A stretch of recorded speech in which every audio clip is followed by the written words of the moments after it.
I used to think that love was a simple thing, something you could rely on, something that would carry you through. For years, that's exactly what it felt like. Our life together was the picture of comfort, filled with the familiar rhythms of shared routines and quiet evenings. We had our own special corners of the world, his favorite chair by the window, my space in the kitchen where I could lose myself in cooking, the shared laughter over breakfast or on lazy Sundays. There was a kind of warmth that settled between us, a steady fire that didn't always burn brightly, but never flickered out. It wasn't the kind of love that swept you off your feet, but it was sturdy, dependable. I thought that was enough. But somewhere, unnoticed at first, a quiet shift started to take place. It wasn't sudden. It crept in slowly, like the softest breeze moving through a crack in the window. At first, I told myself I was just tired, or that we were both adjusting to the mundane routine of life. But gradually, the silence began to grow between us. Not the comfortable silence we once shared, where we didn't need words to know what the other was thinking, but an empty silence. A silence where words once filled the space between us now seemed inadequate, and the moments we shared seemed hollow. I began to notice it more and more. The way we would sit together on the couch at night, his eyes glued to the television screen, while I found myself staring at the flickering light, wondering when things had started to feel so distant. The small conversations we had were no longer exciting or meaningful. They felt forced, almost like we were going through the motions of a script we had long memorized. I didn't want to admit it to myself, but there was a yearning that was slowly building inside me, one I couldn't explain. I wasn't unhappy, at least not in the way most would define it. I didn't crave the chaos of a bad relationship, nor did I feel neglected or unloved. But I felt something was missing. I started noticing little things, small, almost insignificant details that I had never paid attention to before. The way he didn't really see me anymore, or how his smile seemed a little less warm than it used to be. I'd catch myself wondering, with a pang of confusion, if he ever truly looked at me the way he once did. Maybe it was just me, I told myself. Maybe I was overthinking. But no matter how hard I tried to ignore it, the feeling wouldn't go away. It was like a dull ache, one I couldn't quite shake. That's when it began, slowly, almost imperceptibly. At first, it was just a fleeting moment. A glance, a smile. I thought nothing of it at first. It was just friendly conversation. He was just another person, someone I could talk to without the weight of years of familiarity, someone who saw me with fresh eyes, not through the lens of a shared history. But that first conversation, that first time I felt something stir inside me that wasn't just idle chatter, I knew it had crossed a line. I didn't know what it meant, but I knew that I was no longer the same person I had been just moments before. It wasn't the kind of feeling you could explain, the kind that could be rationalized away. No, it was something deeper, something hidden behind my carefully constructed walls. I didn't seek it out, didn't ask for it to happen, but it did. And once it started, I found myself longing for more. I didn't want to hurt him. I never intended for any of this to happen. But as time passed, I realized something that scared me more than I cared to admit. I had begun to feel more alive in those stolen moments, those brief exchanges, than I had felt in a long time. And with that realization came a new kind of fear, the fear that maybe I wasn't the person I thought I was. At first, it was easy to pretend nothing had changed. The familiar routine of our life together continued as it always had. We still shared meals, laughed at the same old jokes, and went to bed at the same hour. On the surface, it looked like everything was fine. I kept telling myself that maybe I was just being paranoid, that the longing I felt inside was nothing more than an echo of my own dissatisfaction with my own self. After all, I loved him, didn't I? But the truth, buried just below the surface, refused to stay hidden for long. It wasn't the conversations themselves that unsettled me, it was how different they felt. With him, everything seemed to click into place effortlessly. There was a depth to our exchanges I hadn't realized I was missing. He listened to me, not just with his ears, but with his whole being, as if every word I said mattered, as if I mattered. Each sentence felt like a thread pulling me closer to something I couldn't yet name, something that had eluded me for far too long. He didn't know the way I looked at him when he spoke. He didn't know how his presence made me feel seen, truly seen, in a way I hadn't felt in years. But it wasn't just the attention I craved, it was the connection. The easy way we connected without pretense or history. There were no roles to play, no expectations to meet.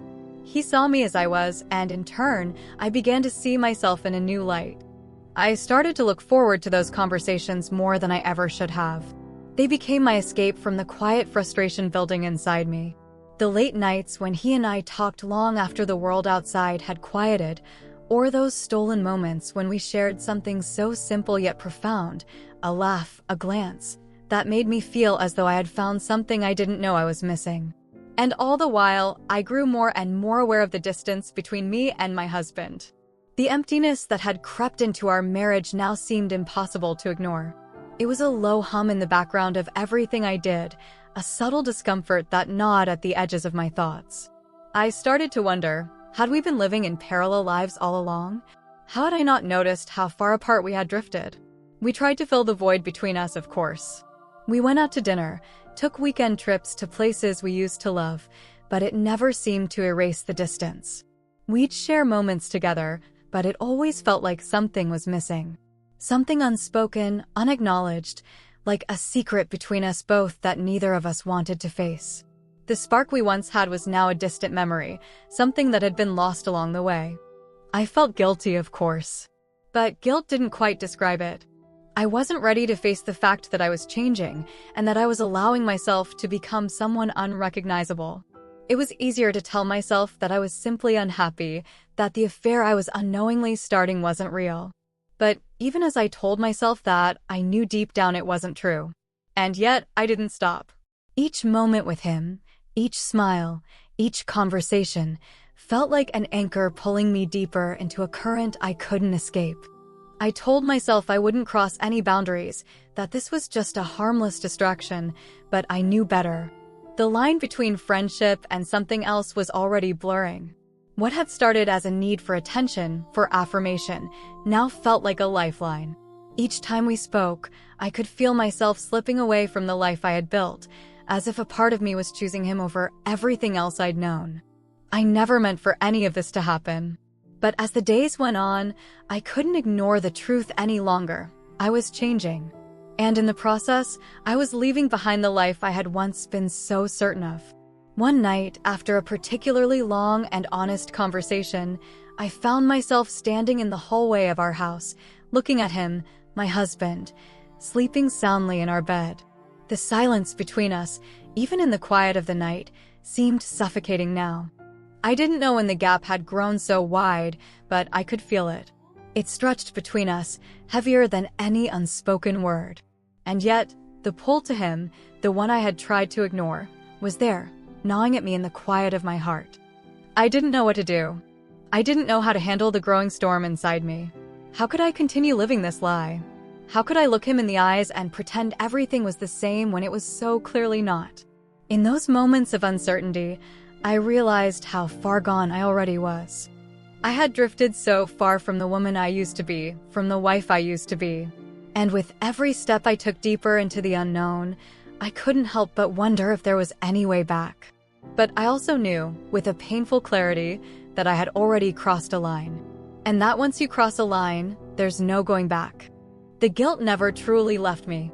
It lingered in the corners of my mind, a shadow that followed me everywhere I went, whispering of consequences, of things I couldn't undo.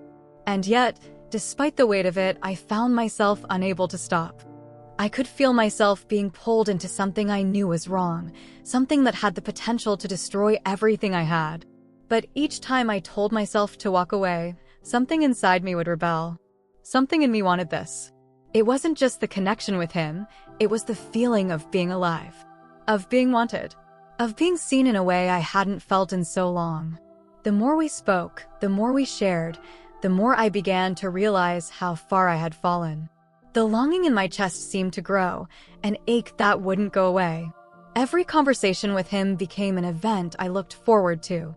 I began to notice how my heart would race when I saw his name appear on my phone, how my thoughts would drift to him even when I was with my husband. I couldn't help myself. It was like a spark had been lit, and now it was burning out of control. I tried to push it down, to keep my focus on my husband, on the life we had built together.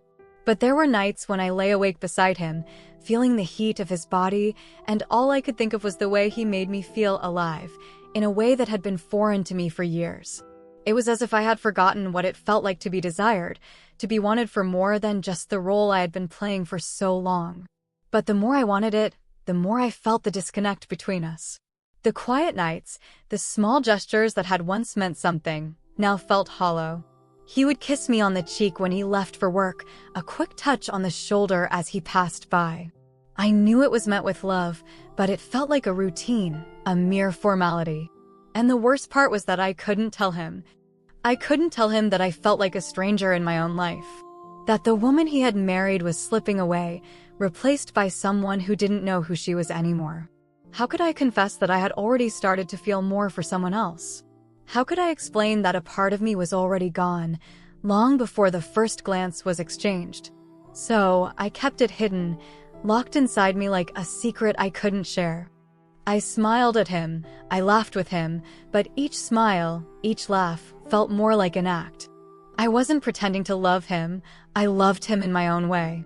But I also longed for something more, something I couldn't give him and something I wasn't sure I was willing to lose. I started to avoid thinking about what would happen if the truth came out.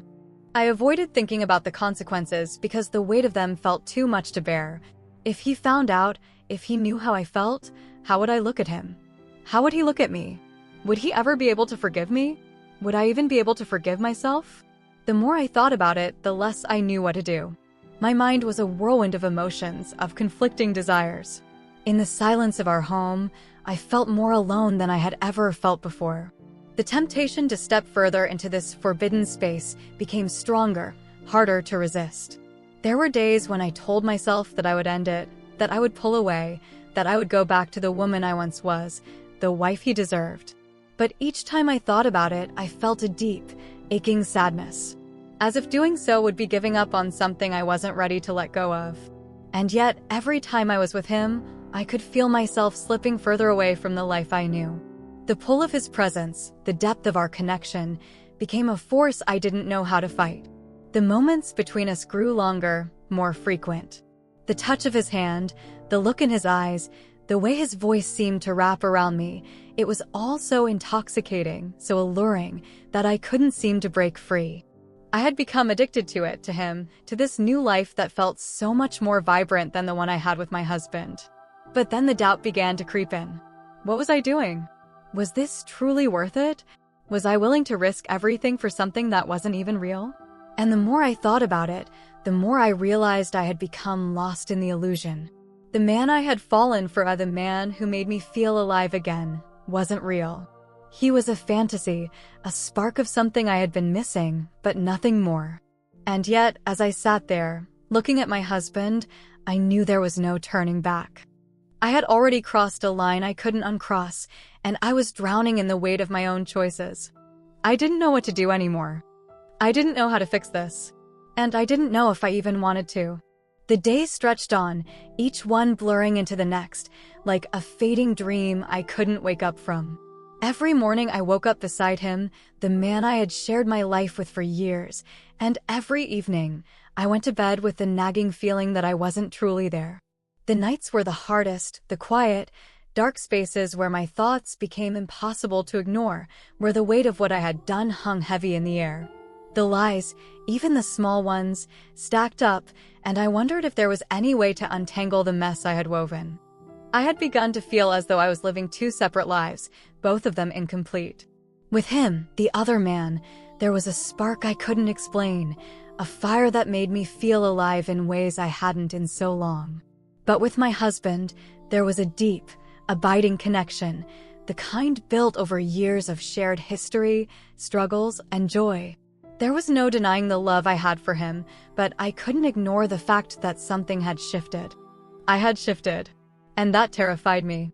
I sat across from him one evening, my husband, watching him as he stirred his coffee absently, completely unaware of the storm raging inside me. He smiled at me, his tired eyes crinkling in a way that used to bring me comfort. But tonight, it felt hollow. I could see the exhaustion in his eyes. Had it always been there?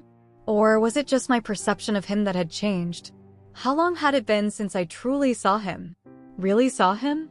The truth crashed over me then, like a tidal wave, and I was nearly swept away by the force of it. I didn't know who I was anymore. I didn't know who we were anymore. In that moment, I realized that I was at a crossroads, a place I hadn't wanted to reach. The weight of my actions had caught up with me, and there was no escaping it now. I had a choice to make, and no matter which path I took, there was no going back. I had tried to keep the two worlds separate, the one with my husband and the one with him. But now, it felt like they were colliding, crashing together in a way I couldn't stop.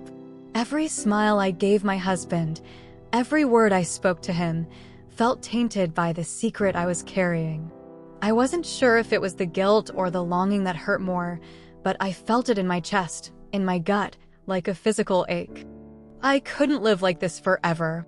Something had to give. I had been avoiding the conversation, the one I knew was inevitable. The one where I would have to decide, do I stay, do I leave, or do I try to somehow mend what's broken? The thought of losing everything I had worked so hard to build with my husband was enough to paralyze me with fear. But the thought of continuing to live a lie was even worse. As I looked at him, I realized how much he still loved me. His smile, though tired, still held something warm for me. Something real. But how could I keep pretending that everything was fine when it wasn't? How could I keep lying to myself, to him? The truth was, I wasn't sure if I could fix this. I wasn't sure if love, no matter how deep, could survive what I had done. There was a part of me that wanted to run, to escape the overwhelming pressure of making the wrong choice. But I also knew that running wouldn't solve anything. I couldn't undo what had already been done.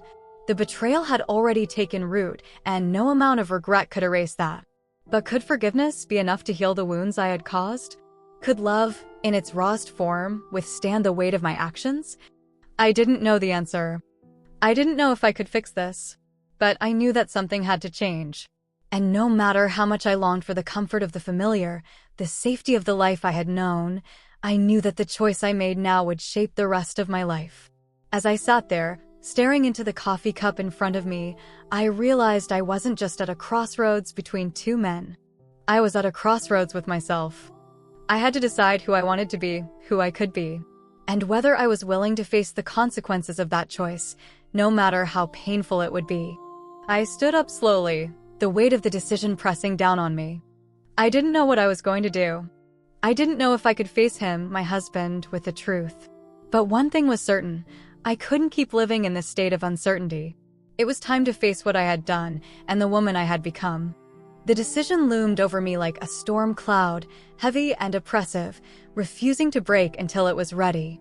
It had taken me weeks, maybe months, to get here, to this final moment where everything would either fall apart or begin to heal. But what if there was no healing? What if the damage was too deep, too irrevocable? What if I couldn't undo what I had done? I stood in the quiet of our home, the place that had once felt like a sanctuary, a refuge. Now it felt like a trap, with every corner echoing with memories of a life I wasn't sure I could claim anymore. The walls seemed to close in as I stood by the door, looking at him, my husband, the man who had loved me, who had given me everything he could. I saw the tiredness in his eyes, the weariness of someone who had been living in the same routine for too long. He didn't know, of course. He couldn't. I had kept it from him, kept it from everyone. But I had been fooling myself, too. The weight of my betrayal pressed on my chest, and I felt as though I couldn't breathe. How had I let myself get here? How had I become this person who couldn't even recognize the reflection in the mirror? The woman standing before him now wasn't the woman he had married. I wasn't the woman I had once been. I had spent so many nights playing this conversation over in my mind, trying to figure out how to say it, when to say it. But now, as I stood there, I knew that there was no perfect moment, no easy way to explain what I had done. I walked over to him slowly, my heart pounding in my chest, my hands trembling. He looked up at me, his face softening as if he could feel the tension in the air. There was a quiet expectation in his eyes, a trust that I had shattered long ago. I opened my mouth, but no words came out. The silence between us was thick with everything unspoken, everything hidden. And then, finally, the words came. They were not the ones I had practiced in my head, not the ones I thought I would say. Instead, they were the raw, ugly truth that had been clawing at me from the inside. I've been unfaithful. The words hung in the air, the finality of them ringing louder than any sound I had ever heard. I could see his face change, his expression flickering from confusion to hurt, to disbelief, and then to anger. He stood up, his chair scraping against the floor, his eyes locked on mine, but not with the love I had known. No, this was something else, something darker. A mixture of pain, betrayal, and a question I knew I couldn't answer. Why? He whispered, as if he couldn't even believe it. As if the very idea of me betraying him was too far removed from the reality he had lived with for so long. I didn't have a good answer. I didn't have an excuse. All I could offer was my remorse, my regret. But that wouldn't fix anything, would it? I had broken something that couldn't be repaired with apologies or excuses. I don't know, I whispered, my voice cracking. I don't know why I did it. I just lost myself somewhere along the way. The silence stretched between us, thick and suffocating. I could see the pain in his eyes, and I hated myself for it. For the first time, I could truly see him, not just the man I had been living with, but the man who had loved me, who had trusted me, who had given me everything.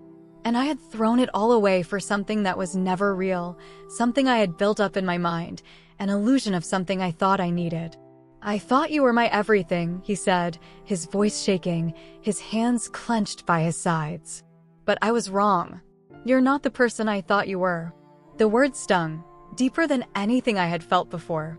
I had always believed that love could survive anything, that it could weather any storm, no matter how fierce. But now, as I saw him standing there, broken by the truth, I realized how fragile that love was. How easily it could be shattered. I'm sorry, I whispered, tears falling down my cheeks. I never wanted to hurt you. But it didn't matter. The words didn't matter. The apology didn't matter. Not now. He shook his head, a bitter laugh escaping him. Sorry isn't enough, not when you've destroyed everything we built. You've taken something that can't be replaced. The reality of what I had done hit me like a tidal wave, and I was drowning in it. I had betrayed him. Not just physically, but emotionally. I had broken his trust, his heart, and now there was nothing left but the wreckage of what used to be. I don't know what to do, I said, my voice barely audible. I don't know if we can fix this. He looked at me, and for the first time, I saw a wall go up in his eyes. The hurt was still there, but so was the resignation. He was closing off, trying to protect himself from the pain I had caused. I could see it in the way he stood, the way he withdrew from me. I don't know either, he said softly. But right now, I don't think we can fix it. Not today. Not tomorrow. And just like that, the space between us grew wider, and I felt it, felt the distance grow as the silence took over. We were no longer the couple who had stood by each other for years. We were two strangers, caught in a web of lies, lost in the aftermath of something irreversible. I wanted to reach out to him, to fix everything, to make him understand that I was still the woman who had once loved him deeply. But I knew, deep down, that it was too late. The trust had been broken, and trust, once lost, is almost impossible to regain. I'll leave, I said, my voice steady despite the turmoil inside me. I'll go. You need time. He nodded slowly, the tears that had threatened to fall now locked behind his eyes. And without another word, I turned away, leaving behind the life I had once known. As I closed the door behind me, I didn't feel relief or freedom. I felt the weight of what I had lost, the man I had loved, the family we had built. And in that silence, I realized that sometimes love isn't enough. Sometimes, the things you destroy can never be rebuilt. And sometimes, the hardest truth is realizing that you may never be able to go back.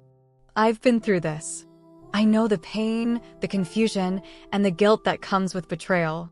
It feels like there's a constant weight pressing down on your chest, making it hard to breathe, hard to think clearly. You ask yourself, how did I let this happen? You realize that you've hurt the one person who trusted you the most, and the regret hits you like a freight train. You wonder if you can ever fix it, if you can ever go back to how things were. Let me tell you, in my own experience, the first thing I had to do was accept responsibility fully and completely. I couldn't hide behind excuses or pretend that things were okay. The moment I confessed, the pain hit both of us, but there was also a strange sense of relief that came from finally admitting the truth. You can't move forward without that honesty, no matter how terrifying it is. But trust me, it's better than living with the guilt of lying or hiding things. But even once the truth is out, the next challenge is giving the other person the space they need to process. They won't forgive you immediately, and they don't have to. They might not even know how to look at you, and that's okay. You have to give them time. The healing process isn't something you can rush. It's going to take time and patience. A lot of it. And it's not about you anymore. It's about the person you hurt and letting them have their space to feel whatever they need to feel. And as much as you might want them to forgive you right away, know that forgiveness doesn't come easily. It's not like flipping a switch. It takes time. I've been on both sides, being the one who betrayed and being the one who was betrayed, and I can tell you that forgiveness is a long road. There are days where you'll feel like maybe you're getting closer, and there are other days where it feels like it will never happen. But if both of you are committed to working through it, then there's always a chance. But be prepared. It might never feel the same. The trust that was broken is not something you can just snap back into place. Therapy is crucial, whether it's couples therapy or individual therapy. Get help. The emotions involved in situations like this are way too complicated to untangle on your own. When I went through it, I found that having a professional help guide the conversation made things easier. It doesn't make everything magically better, but it helps you understand why things happened, what went wrong, and how to start rebuilding or deciding if rebuilding is even possible. You also have to take a hard, honest look at why it happened in the first place. I know it's painful to admit, but sometimes infidelity isn't just about someone else. It's about things within yourself or the relationship that you ignored. That doesn't excuse anything, but understanding the root cause of your actions is crucial to making sure it doesn't happen again. I had to ask myself some tough questions about what was missing, what I wasn't facing, and why I sought out someone else instead of addressing it. But the hardest part? Accepting the possibility that it might be over. It's gut-wrenching. There's this fear of losing everything, the person you love, the life you've built together. But sometimes, despite everything, the damage is too deep. Sometimes the hurt is so profound that it can't be fixed. If that's the case, you have to give each other the freedom to move on, no matter how painful it is. I spent so long hoping we could fix everything, but sometimes the most loving thing you can do is let each other go. It's the hardest decision you'll ever make, but sometimes it's the only way forward. If you've been unfaithful, don't jump into another relationship right away. I get it, you want to be validated, to feel wanted again. But you can't just fill the hole in your heart with someone else's presence. I made that mistake, and it only made things worse. Take the time to reflect on what went wrong, to really sit with yourself and understand what led to that choice. You need to heal before you can truly be there for someone else. Most importantly, no matter where you find yourself in this, be kind to yourself. Don't wallow in self-loathing, but don't ignore your role in it either. You have to take responsibility and be honest with yourself, but you also need to give yourself room to learn, grow, and change. Infidelity doesn't define you. How you handle the consequences, how you take responsibility for your actions does. So here's my advice. Take responsibility. Be brutally honest. Give the other person space to process and don't rush forgiveness. Understand the underlying issues, whether they're within you or in the relationship. And most of all, realize that there might be a chance to rebuild, but you need to be prepared for the possibility that you may need to walk away. It's hard. So hard. But sometimes, the biggest act of love is to step back and allow both people the chance to heal, whether that means coming back together or parting ways for good. And above all, remember that growth doesn't happen overnight. It's a slow process, and you have to be willing to walk through the pain, the regret, and the uncertainty. But it's worth it because you'll either rebuild something stronger, or you'll learn to let go and heal in a way that prepares you for a better future, whether you're with the person you love or not.